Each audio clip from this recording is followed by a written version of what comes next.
Staying in the EU is the riskier option for the UK because it will be unable to control rising migration, Boris Johnson has warned. The ex-London mayor said population growth was the biggest economic change in the UK for a century. His fellow Leave campaigner Michael Gove said the EU was undermining our population's security.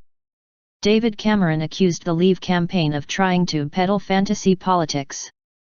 Remain campaigners also dismissed Mr. Johnson's claim the UK would be unable to resist extra payment demands from Brussels as nonsense because EU leaders had already agreed the UK would not pay towards future bailouts.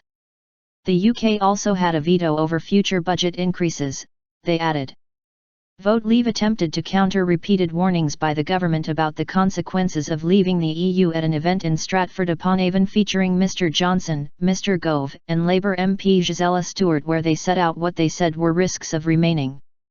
Mr. Johnson said the population growth was partly down to migration driven by the crisis in the Eurozone and challenged the Remain side to spell out a plan for the pressure it was causing on housing and the NHS. Labour MP and Remain campaigner Harriet Harman said these were the responsibility of the government, not the EU. Mr. Johnson also said his side was winning all the democratic points and that the Remain arguments were morally and practically and completely wrong.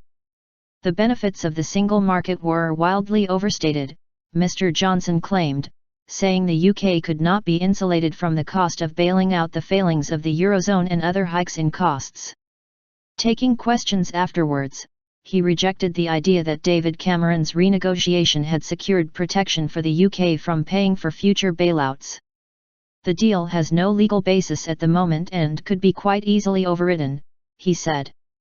Mr. Gove, the Justice Secretary, said the EU's borderless Schengen zone, which the UK is not part of, actively abets terrorists. He also said the policies of the single currency had led to the rise of extremist parties. Vote Leave says new figures suggest the UK could face a £2.4 billion extra bill soon after the referendum because of a backlog of unpaid bills and a delay in the review of the EU's budget. But it faced a rebuke from the Institute for Fiscal Studies, which responded after Mr. Gove cited the think tank during a live Q&A on Sky News. Speaking on Friday night, Mr. Gove said, "There are billions of pounds that we send to the European Union every year and the IFS has pointed out that if we took that money back, we could spend it on the NHS, we could use it to reduce VAT on fuel." The IFS issued a statement saying the UK's net contribution to the EU would be eclipsed by even a small damage to the public finances caused by leaving. It added, "That is why we conclude that leaving the EU would not, as Michael Gove claims we said, leave more money to spend on the NHS. Rather it would leave us spending less on public services, or taxing more, or borrowing more."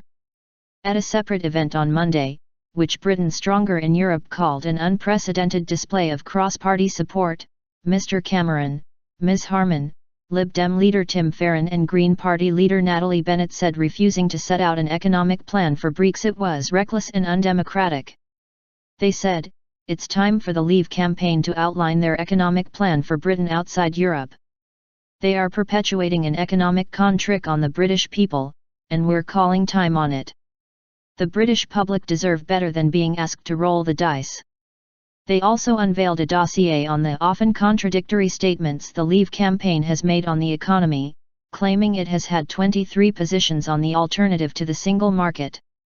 Vote Leave Chief Executive Matthew Elliott described the claims as desperate stuff from an increasingly desperate campaign.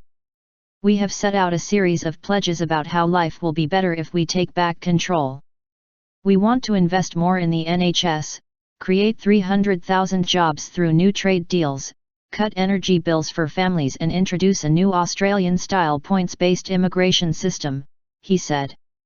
Meanwhile, in a letter to The Guardian, union leaders, including the General Secretaries of Unite, Unison and the GMB, backed the campaign to remain in the EU. They warned the Conservative government would negotiate away our rights if voters backed Brexit. Workers' rights, including maternity and paternity rights, equal treatment for workers and the right to paid leave, had been negotiated with European partners, they said.